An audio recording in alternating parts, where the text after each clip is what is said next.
Have you ever wondered what the true secret to happiness is? Is it something external, like success, possessions, or even relationships? Or could it be something deeper, something within you? Hi, I'm George, an 80-year-old who knows what it's like to face life's challenges. I've lived through heartbreak, loss, and the ups and downs that come with aging. If you've ever felt like happiness becomes harder to find as the years go by, I want you to know you're not alone. But here's the good news. It's never too late to discover a life full of purpose, passion, and joy. In this video, I'll share how I broke free from relying on others for my happiness, found my passion, and learned to create a life I love. Before we begin, let me know in the comments what city you're watching from, and don't forget to like and subscribe. Your journey starts here. Now, let me take you back to the moment when everything changed for me. Let me take you back to a time when my life felt like it was falling apart. I was in my late 60s, freshly divorced after decades of marriage. Suddenly, I found myself in a world that felt unfamiliar and empty. For years, I had built my happiness around being a husband, a father, and a provider. But when that chapter ended, I realized I didn't know who I was outside of those roles. In an effort to fill the void, I turned to the idea of love again. It seemed like a solution at the time. After all, isn't love supposed to make us whole? I joined a dating site, and it wasn't long before I met someone who seemed to check all the boxes. She was charming, attentive, and made me feel like I mattered. For a while, I thought I had found my second chance at happiness. But as time went on, cracks began to show. Our relationship wasn't as balanced as I thought. I often found myself walking on eggshells, afraid of saying or doing the wrong thing. On the good days, I felt on top of the world. But on the bad days, when she'd pull away or grow distant, I was left questioning everything about myself. Why wasn't I enough? Why couldn't I make her happy? The roller coaster of emotions began to take its toll. I'd pace around the house, overthinking every word, every text message. When she wasn't around, I'd call friends or family just to distract myself. Looking back, I realized I wasn't reaching out for connection. I was desperately trying to avoid being alone with my own thoughts. One day, after yet another argument and a long stretch of silence, it hit me. I was exhausted, not just by the relationship, but by the way I was living. I had spent so much time chasing happiness through someone else that I'd lost sight of myself. That's when I had my first epiphany. I had been relying on others to fill a void that only I could fill. The truth was hard to face. I had been placing my happiness in someone else's hands, expecting them to make me feel whole. But that's not how happiness works. No one, not even the most loving partner, can fill the gaps in your heart. Happiness, I realized, has to come from within. That realization didn't fix everything overnight, but it gave me a new perspective. Instead of waiting for someone else to make me happy, I started to think about what I could do for myself. What did I enjoy? What gave me a sense of purpose? Those were questions I hadn't asked myself in years, and it felt both daunting and liberating to finally confront them. If you're watching this and you've ever felt like I did, like you're just waiting for someone or something to come along and make you happy, let me tell you, you don't have to wait. The first step is recognizing that happiness isn't out there. It's already inside you, waiting to be nurtured. Think about it. How often do we, especially as we get older, look outside ourselves for fulfillment? We look to our kids, our friends, even our hobbies, hoping they'll give us the joy we're missing. But the truth is, until we learn to find contentment within, nothing external will ever be enough. For me, that moment of clarity was the beginning of a new chapter. It wasn't easy, and it didn't happen all at once, but it set me on a path of self-discovery. I stopped chasing after things I couldn't control and started focusing on what I could: my own growth, my own happiness. And here's what I want you to take away from this. Happiness isn't about who's in your life or what's happening around you. It's about the relationship you have with yourself. When you stop depending on others to fill your emotional gaps, you free yourself to build a life that's truly fulfilling. As we move forward, I'll share how I took that first epiphany and turned it into action. Because recognizing the problem is only the beginning, the real change happens when you decide to do something about it. Realizing that my happiness couldn't depend on others was a turning point, but it was also just the beginning. Knowing the problem didn't mean the solution was simple. For years, I had been stuck in a cycle of seeking validation and joy from people around me, and breaking free felt overwhelming. But I knew something had to change. If I wanted a better life, I had to take action, even if it was uncomfortable. Walking away from a toxic relationship wasn't easy. In fact, it was one of the hardest decisions I've ever made. There's something about familiarity, even when it's unhealthy, that makes it hard to let go. But I told myself this: I deserve peace. I deserve better than the constant ups and downs, the self-doubt, and the anxiety. So one day, after yet another emotional roller coaster, I made the decision. I stopped answering the calls, stopped sending the messages, and stopped waiting for things to magically improve. At first, it felt like I had ripped off a Band-Aid, exposing raw wounds underneath. I was lonely, and there were moments when I doubted myself. Did I make a mistake? I'd wonder. But deep down, I knew I was finally doing something for me. I wasn't living in reaction to someone else's behavior anymore.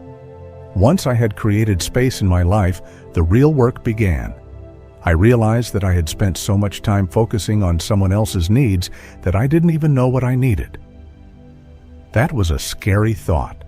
For years, I had been so wrapped up in being a partner, a father, or even a friend that I hadn't taken the time to understand who I was without those roles.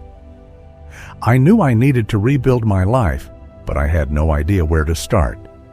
So I took a small step. I joined a senior community group in my neighborhood that hosted weekly gatherings. At first, I was hesitant. I didn't know anyone, and part of me felt out of place.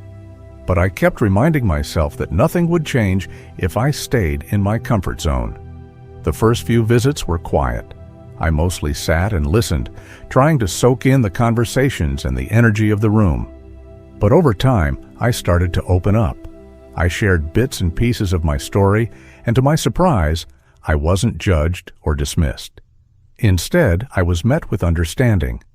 There's something incredibly comforting about being around people who've been through their own struggles and come out the other side. As I became more involved, I started to notice small but significant changes.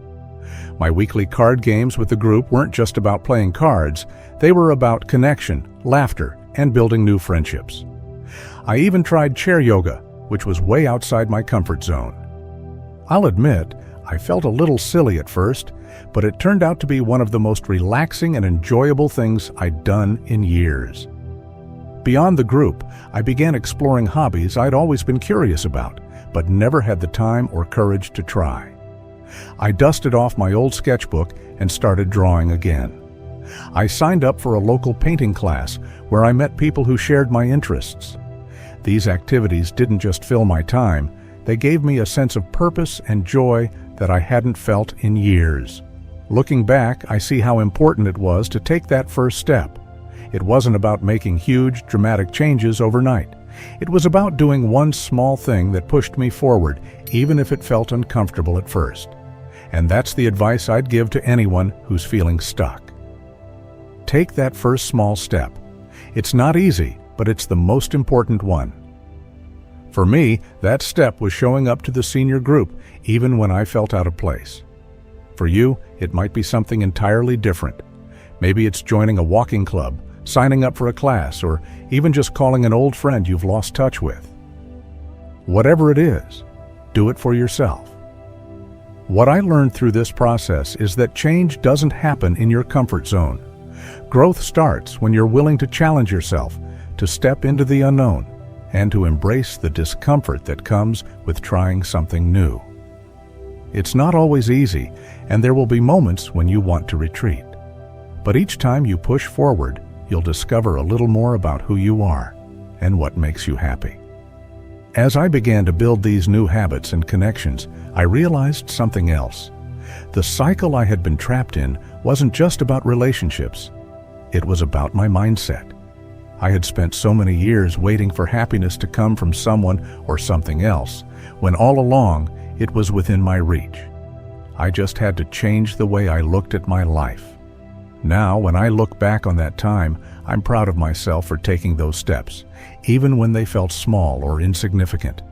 Each one brought me closer to the life I wanted, a life where I felt empowered, independent, and truly happy.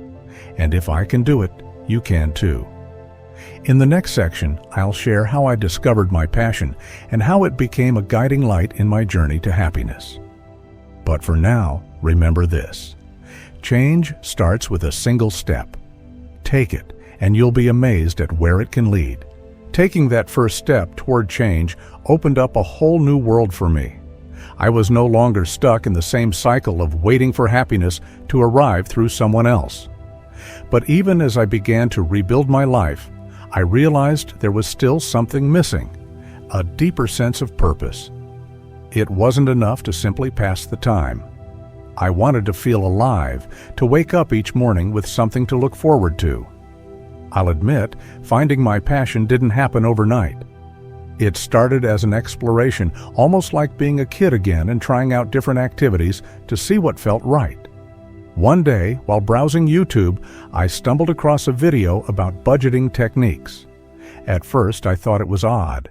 Why would I care about budgeting at this stage of my life? But the more I watched, the more intrigued I became. The concept of cash stuffing, a way of organizing finances, caught my attention. I started experimenting with it, creating my own envelopes for different expenses and tracking everything down to the dollar. It may sound simple, but for me, it was transformative. Managing my finances gave me a sense of control and accomplishment that I hadn't felt in years. And it wasn't just about saving money. It became a form of creativity. I made my own decorative envelopes and started customizing the system to suit my needs as a retiree.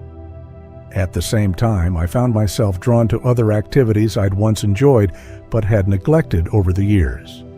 I've always been a hands-on kind of person, so I decided to give crafting another try. I began with small projects, making cards for friends and family, knitting simple scarves. These weren't just hobbies, they were opportunities to express myself, to create something with my own hands. My biggest leap, however, was signing up for a local painting class. It was completely out of my comfort zone. I hadn't painted since high school, and I was convinced I'd be terrible at it. But something about the idea excited me, so I decided to give it a shot. The first few classes were nerve-wracking. My hands felt clumsy, and my brushstrokes were far from perfect. But the teacher was patient, and the other students were welcoming. Before long, I found myself looking forward to those painting sessions. It wasn't just about the art, it was about the community, the shared laughs, and the joy of learning something new. With each stroke of the brush, I felt a little more connected to myself. It wasn't just crafting or painting either. I started attending chair yoga classes at the senior center, something I'd never imagined myself doing. I wasn't flexible, and I wasn't particularly fit, but none of that mattered. What mattered was how good it felt to move, to stretch, and to take care of my body. Through these experiences, I had my second epiphany. Finding your passion isn't about being the best at something or doing what others expect of you. It's about discovering what lights you up inside, what makes you feel whole and purposeful. For some people, that might mean gardening or cooking. For others, it might be writing, volunteering, or learning a new skill. One of my friends, for example, found his passion in dancing. He joined a local ballroom class in his 70s, and now he performs at community events. Another friend started writing short stories, just for fun, and found it to be a wonderful way to reflect on his life experiences. The point is, your passion doesn't have to be big or impressive. It just has to be yours. It could be something as simple as birdwatching, organizing old photo albums, or trying out a new recipe. What matters is how it makes you feel. Does it bring you joy? Does it make you excited to wake up in the morning? For me, finding my passion brought a sense of fulfillment I hadn't felt in years. It gave me a reason to engage with the world around me, to connect with others, and to keep growing. And the amazing thing is, it wasn't just one activity. It was a combination of things that came together to enrich my life. If you're sitting there wondering where to start, my advice is this: don't overthink it. Start small. Try one thing that interests you, even if it feels silly or out of your comfort zone. Maybe it's a cooking class, a gardening club, or even just taking a walk in a nearby park. The important thing is to start. When I look back at my journey, I'm amazed at how much joy and purpose I've found through these seemingly simple activities. They've helped me rediscover myself and reminded me that life doesn't have to slow down as we age. In fact, it can become richer and more meaningful if we're willing to embrace new experiences. As we move into the final section, I'll share how these passions not only brought me happiness, but also helped me build a stronger sense of independence and emotional resilience. But for now, remember this: your passion doesn't have to be big, it just has to be yours. Find what excites you and let it guide you to a life filled with purpose and joy. Finding my passions brought me joy and a sense of purpose, but there was still one more lesson I had to learn. It wasn't just about discovering hobbies or meeting new people. It was about reclaiming my independence and realizing that my happiness didn't have to depend on anyone else. This realization, my third and final epiphany, was the key to building a truly fulfilling life. For much of my life, I relied on others to fill the emotional gaps within me. Whether it was my partner, my kids, or even my friends, I often looked to them to make me feel valued and complete. But here's the thing: people have their own lives, their own struggles, and they can't always be there to meet our expectations. It's not because they don't care, it's just the reality of life. I remember a particular moment that made this clear to me. A close friend I had been leaning on during a difficult time suddenly became less available. She was dealing with her own challenges, and I found myself feeling abandoned. At first I was hurt, but then I realized how unfair it was for me to expect her to always be there for me. That's when it hit me. I had to learn how to care for myself emotionally. The process of building emotional independence wasn't easy, especially at my age. Old habits die hard, and it's tempting to fall back into familiar patterns. But I knew that if I wanted to create a life where I wasn't constantly disappointed or anxious, I had to start focusing on my own needs. One of the first things I did was carve out time each day just for me. It didn't have to be anything big. Sometimes it was as simple as sitting with a cup of tea in the morning and reflecting on the day ahead. Other times, I'd write in a journal. Writing became a way for me to sort through my thoughts and feelings, to understand myself better. I also tried meditation. At first, it felt strange, sitting in silence and focusing on my breath. But over time, I found it incredibly grounding. Even 5 minutes of meditation helped me feel more centered and less reliant on others to calm me down or lift my spirits. Another big shift was how I approached relationships. I stopped looking at them as something I needed to feel whole. Instead, I began to see them as something that could enhance the happiness I was already building within myself. I focused on creating meaningful, balanced connections rather than ones based on dependency. For example, I reconnected with an old friend who shared my interest in gardening. We started meeting once a week to exchange tips and help each other with projects. It wasn't about relying on her to make me happy. It was about sharing something we both enjoyed. That shift in perspective made our friendship feel lighter, more fulfilling, and less draining. I also realized that it's okay to have boundaries.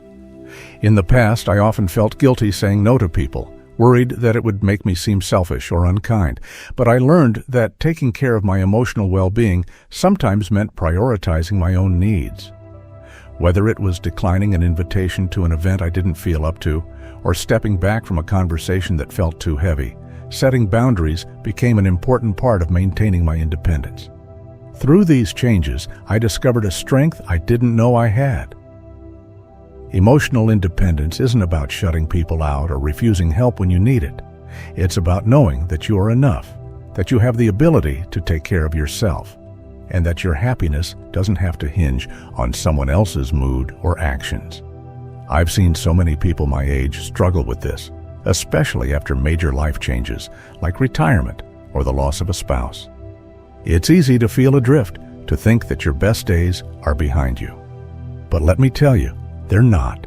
The power to create a fulfilling life is still within you. You just have to take the reins. If you're not sure where to start, try this. Spend a little time each day focusing on yourself. Maybe you write down 3 things you're grateful for, take a quiet walk in nature, or simply sit and reflect on what makes you happy. It doesn't have to be complicated. The goal is to reconnect with yourself, to understand what you need and how you can provide it for yourself. The beauty of emotional independence is that it frees you to enjoy life on your terms. When you're not constantly looking to others to meet your needs, you can appreciate the moments you share with them even more. Relationships become a source of joy, not stress, because you're no longer placing all your happiness in someone else's hands. As I sit here today, I can honestly say that reclaiming my independence was one of the most empowering things I've ever done. It didn't just change the way I approached relationships, it changed the way I approached life. I wake up each morning feeling capable, grounded, and at peace. So, if you've been waiting for someone else to bring happiness into your life, I encourage you to stop waiting. Start building it yourself, one small step at a time. You'll be amazed at the strength and resilience you find within. In the end, happiness isn't about having a perfect life or perfect relationships. It's about finding peace with who you are, embracing your passions, and knowing that you have the power to create the life you want. And that, my friends, is the greatest gift you can give yourself. Happiness is a journey inward. It begins with recognizing where you are, breaking free from unhealthy patterns, and embracing the changes needed to grow. Along the way, finding your passions and reclaiming your independence can bring a deeper sense of purpose and joy. Remember, it's never too late to rewrite your story. Take it one step at a time and remind yourself that happiness is not a destination, it's a way of life. If you found value in this video, please like, subscribe, and share it with someone who might need a little inspiration today. Your journey starts now.